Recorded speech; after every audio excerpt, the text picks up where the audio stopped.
Hi everyone, welcome to Sumi's healthy kitchen. வாங்க இன்னைக்கு dhaba style chicken gravy வீட்லேயே சிம்பிளான இன்க்ரீடியன்ஸ் வச்சு எப்படி செய்கிறதுன்னு பார்க்கலாமா. நான் இதில் க்ரீம் எதுவுமே ஆட் பண்ணல.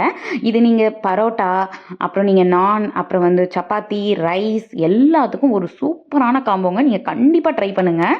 அதுக்கு வீடியோ ஸ்கிப் பண்ணாமல் பாருங்கள். இப்போ நான் ஒரு கடாயில் 2 டேபிள் ஸ்பூன் ஆயில் சேர்த்துக்கிறேன். இதில் மிளகு, சீரகம், பட்டை, கிராம்பு, ஏலக்காய், அன்னாச்சிப்பூ, ஒரு வரமிளகா இதெல்லாம் சேர்த்துக்கோங்க. அந்த சீரகம், மிளகு, வரமிளகா ஒரு நல்ல அரோமா கொடுக்குங்க. அதை நீங்கள் கண்டிப்பாக சேர்த்துக்கோங்க. இது நல்லா தாளிச்சதுக்கப்புறம் நான் ஒரு 2 வெங்காயத்தை ஃபைன்லி சாப் பண்ணி எடுத்து வச்சுருக்கேன். அதையும் சேர்த்துக்கலாம். இந்த வெங்காயம் நல்ல பொன்னிறமாக வதங்கணும். அது வரை நல்லா வதக்கிக்கோங்க. அதில் தான் அந்த டேஸ்ட் சேஞ்ச் ஆகும். நீங்கள் 2 டீஸ்பூன் நான் இஞ்சி பூண்டு விழுது சேர்த்துக்கிறேன். அதையும் சேர்த்து இந்த வெங்காயத்தோட மிக்ஸ் பண்ணிக்கோங்க. இந்த ராஸ்மல் போகட்டும். இப்போ நல்லா மிக்ஸ் பண்ணிக்கலாம். அப்புறம் நான் ஒரு 600 கிராம் சிக்கன் எடுத்து வச்சுருக்கேன். இந்த மாதிரி கொஞ்சம் பெரிய பீஸாக எடுத்துக்கோங்க. அப்போ நல்லாயிருக்கும் இந்த கிரேவிக்கு. இது நல்லா மிக்ஸ் பண்ணதுக்கப்புறம் இதில் தேவையான அளவு உப்பு சேர்த்துக்க போகிறோம். இதை உப்பு சேர்த்துட்டு நீங்கள் மிக்ஸ் பண்ணி சிம்மில் வச்சு நல்லா வேக விட்டுக்கோங்க. இப்போ நீங்கள் இந்த சிக்கன்லேயே உங்களுக்கு கொஞ்சம் தண்ணி விடும். அப்புறம் நான் ஒரு ஃபைன்லி சாப்டு தக்காளி எடுத்து வச்சுருக்கிறேன். அதையும் போட்டுக்கோங்க. அதை போட்டுட்டு இது கூட நம்ம இப்போ மசாலா சேர்க்க போகிறோம். 1/4 ஸ்பூன் மஞ்சத்தூள், 1 டீஸ்பூன் கார மிளகாத்தூள், 2 டீஸ்பூன் கொத்தமல்லி தூள், 1 டீஸ்பூன் காஷ்மீரி மிளகா. இதையும் சேர்த்துட்டு நல்லா மிக்ஸ் பண்ணிக்கோங்க. அந்த மசாலாஸ்லாம் சிக்கனில் கோட் ஆகிற மாதிரி நல்லா மிக்ஸ் பண்ணிக்கோங்க.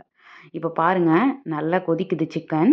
இந்த மாதிரி இருக்கிறப்ப உங்களுக்கு தேவைப்பட்டுச்சுன்னா ஒரு அரை கிளாஸ் மட்டும் தண்ணி ஊற்றிக்கோங்க. சிக்கன் வேகலை அப்படின்னா தண்ணி ஊற்றிக்கோங்க. ரொம்ப சேர்த்துறாதீங்க. இப்போ இது நல்லா கொதிக்கிறப்ப நான் 1 டீஸ்பூன் சிக்கன் மசாலா போட போகிறேன். அதையும் நல்லா சேர்த்துக்கோங்க. அதை சேர்த்துட்டு நல்லா மிக்ஸ் பண்ணி விட்டுக்கோங்க. இப்போது நான் ஒரு 2 டேபிள் ஸ்பூன் திக்கான தயிர் எடுத்துக்கோங்க. இந்த தயிரில் தண்ணியே இருக்கக்கூடாது. அப்போ தான் இந்த கிரேவிக்கு நல்ல ஒரு க்ரீமி டெக்ஸ்சர் கிடைக்கும். அது நல்லா மிக்ஸ் பண்ணி கிளறி விட்டுக்கோங்க. இப்போது கேஸை நல்லா சிம்மில் வச்சுட்டு ஒரு லிட்டு போட்டு மூடி ஒரு 5லேருந்து 10 நிமிஷம் அப்படியே சிம்மில் விட்டுடுங்க. அவ்வளோதான். இப்போ ஓப்பன் பண்ணி பார்த்துட்டு லாஸ்ட்டில் 1 டீஸ்பூன் கரம் மசாலா, சாப் பண்ணி வச்சுருக்கிற கொத்தமல்லி, 1 டீஸ்பூன் கீ, அப்படி இல்லைனா பட்டர் சேர்த்துக்கோங்க. ரொம்ப சூப்பராக இருக்கும் லாஸ்ட்டில் நீங்கள் இந்த பட்டர் சேர்க்குறப்ப. அவ்வளோதான், சூப்பரான தாபா ஸ்டைல் சிக்கன் கிரேவி வீட்லேயே ரெடி ஆகிடுச்சு. இது நீங்கள் நான், சப்பாத்தி, அப்புறம் ரைஸ் எல்லாத்துக்கும் இது ஒரு சூப்பரான காம்போங்க. நீங்களும் ட்ரை பண்ணி பார்த்துட்டு எப்படி இருக்குன்னு மறக்காமல் கமெண்ட்டில் சொல்லுங்கள். என்னோட சேனலை சப்ஸ்கிரைப் பண்ண எல்லாருக்கும் ரொம்ப நன்றி. இன்னொரு வீடியோவில் பார்க்கலாம். பாய்.